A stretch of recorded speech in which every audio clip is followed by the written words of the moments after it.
دیدم که دلیلی که قصر اومدم که قصر من خودم محاصره کنم. قصر مال من است جان. اینا چه چیزی است؟ باش که یک ریلود کنم. الا این چی صدای جگاش داره؟ ای بلازش اینا چیست؟ آی دختر پره ریلود کنم. حالا موتور اومد. تا تا تا تا تا تا. اوخه جانم است یا دیوانه. این قصر مال من است. هیچ کسی گرفته نمیاد. این چی است؟ بابا میگن زامبی بچه باز زنگ بسته میکنن. زامبی بچه باز است. هر چی است پیش مستقیم جان تان نمیتی. داداش نجاتم بده. زنگ داره. نه داداش I'm really sorry I'm sorry. الا برو گم شو. این قصر مال من است. داخل قصر نبین. الا فرار کن من کجا اومدم با این قصر گفتن. آبادی خو قصر نیست. اینجا بیخی یک چیز دیگه. الحلول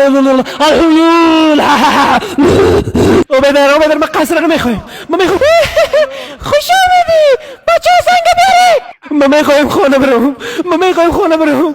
نه الا دراشه یا مچراک کنه خلنا دیگه نمیم لطفا پشت من لکه من میخوایم خونه برم. دراشه زقنداری یما زنگ اولو که ما فارسی بلد نیستیم. نزنی الا بقول قنداری بلد سایک ملا اخ جون بیاجه. اوه تو خدای لپاره پشت من لکه نمیخوایم. ما برم من لکه میخوایم خونه برم.